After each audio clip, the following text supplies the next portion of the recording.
Thank you. I love you. Just wanted to say that first. Thank you. I would like to understand your perspective on to what degree we are distinct from the vibrational frequencies of others. And what I'm really trying to digest more is... To the degree of your attention to them. Next. Okay, yeah. I'm working through the idea of seeing Someone told Esther a joke last night. She liked it so much. Not really a joke, but it was funny. Lady lived to be really, really old, still alive maybe, who knows. And they asked her what her secret, she was 105, what is your secret to this long life? She said, minding my own business. And that is the secret to alignment, not letting what's going on with others and your attention to it and your distorted perspective of it be such a big factor in the reason that you offer vibration in the way that you do. We'll let you speak, but Esther really just wanted to tell that joke. I'm trying to reconcile that with seeing and caring about other people who are out of the vortex and creating a reality which is suffering. And I believe that, leading as an example of being in the vortex is a powerful way to saturate, I guess, the earth with that kind of feel. But is there anything that... So I guess the question would be, is there any, can a vibrational wave of a bunch of other people who are creating a reality that is suffering, and I'm thinking of genocide or something big like that, can that affect anyone who is in their vortex, in the vortex? Because of the inconsistency of the way so many people hold their vibration, it's hard for you to accept the power of what that focus can bring. If you heard us a minute ago talking about your inner being, Esther playing with us all the time, who always holds the vibration of well-being, it's easy for you to focus on a condition that causes you to have a deviation, or separation is too strong a word, from that vibration. But it is an unnecessary thing that you do.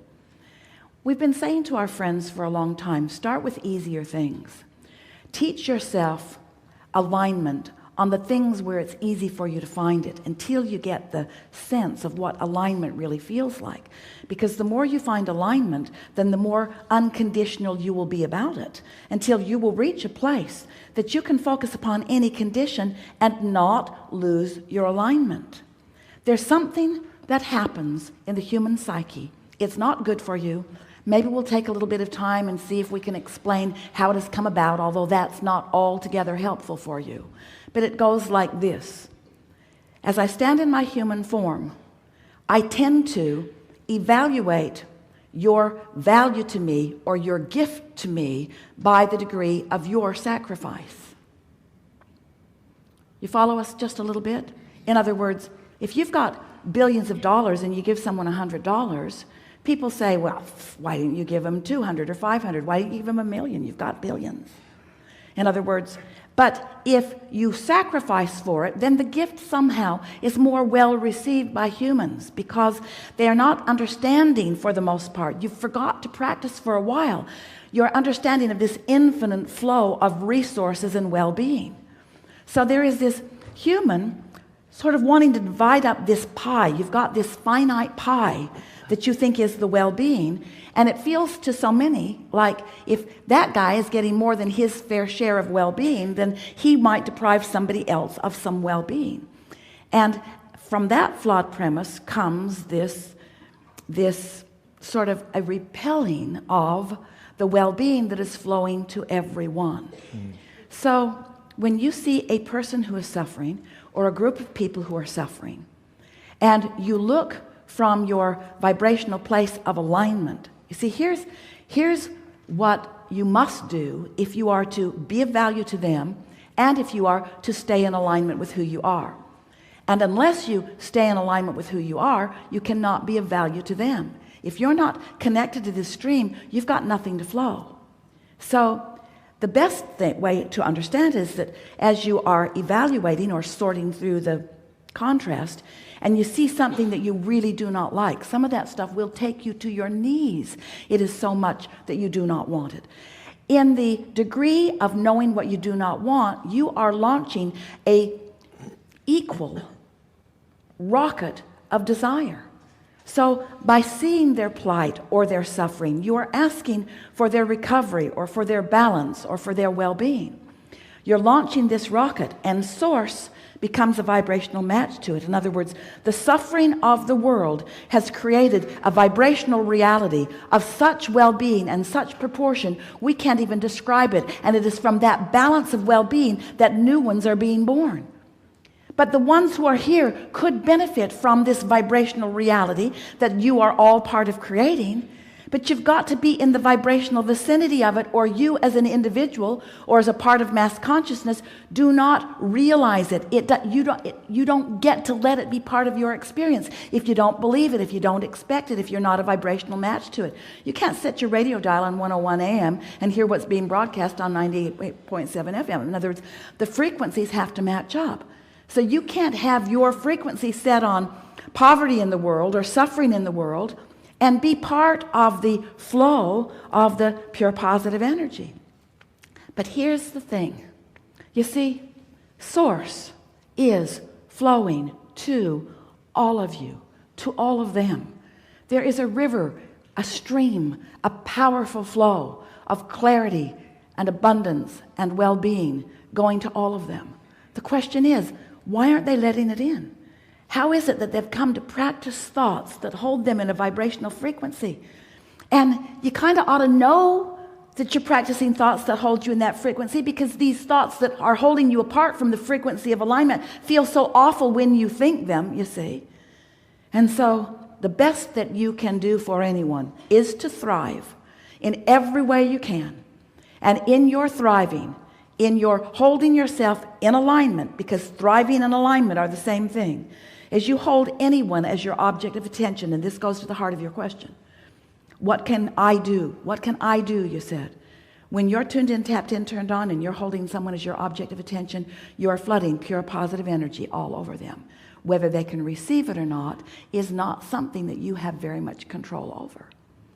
And they're going to look at you and they're going to say, but you're happy and I'm not. I need you to understand my plight. Otherwise, you can't help me.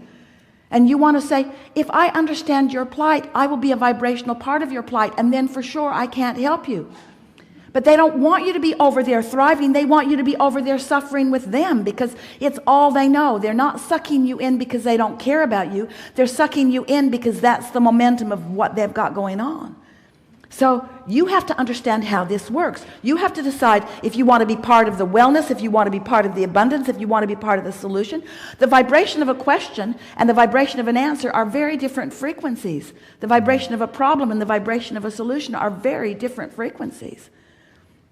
So when you tune yourself by focusing upon things that make it easy for you to align, going as general as you need to go in order to align, and then tune in to who you really are, and then hold someone as your object of attention.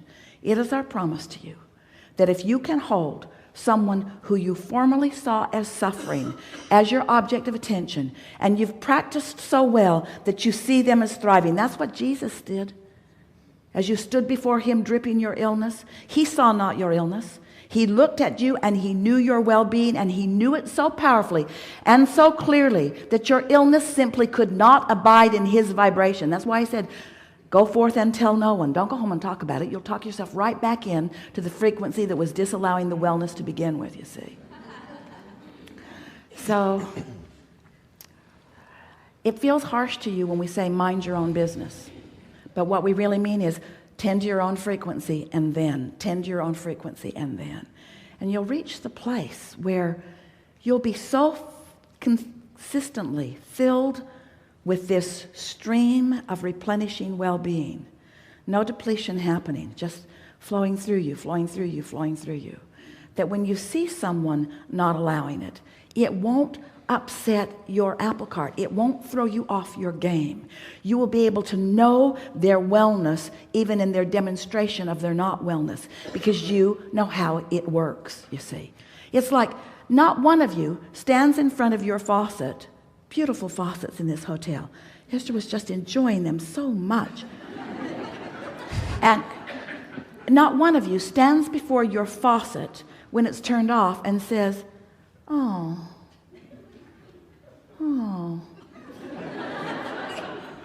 mine's broken. There should be water flowing out of that all the time, you say. You know that from a moment to the next, it can be not flowing or flowing. And we really want you to understand that for those people who look like they're not flowing, from one moment to the next, they could be flowing. But if you see them as not flowing, then you are a perpetuator of that, you see. I understand that. I appreciate that response. I think it's really general, wasn't it? Yes. It's really general. So easy to understand. So easy to feel. Not very satisfying, though, was it? It is satisfying. The more specific question is if those people, not whether or not I should or should not remain in my vortex, but if someone who is out of the vortex can physically affect me. But in what case would that be? First of all, they can't even get in your experience unless you're giving your attention to them. Law of attraction will not match you up. So the first question you want to ask is, why is this in my experience? Why is this in my experience? Because I have an active vibration about it. But is there a jungle of different vibrational frequencies that everybody on the planet, is there one, I guess what it comes down to, is there one Earth that we're all kind of in an ecosystem of different vibrational frequencies that are all just in kind of harmony with one another? There are as many different frequencies as there are thoughts. The combinations of thoughts and frequencies is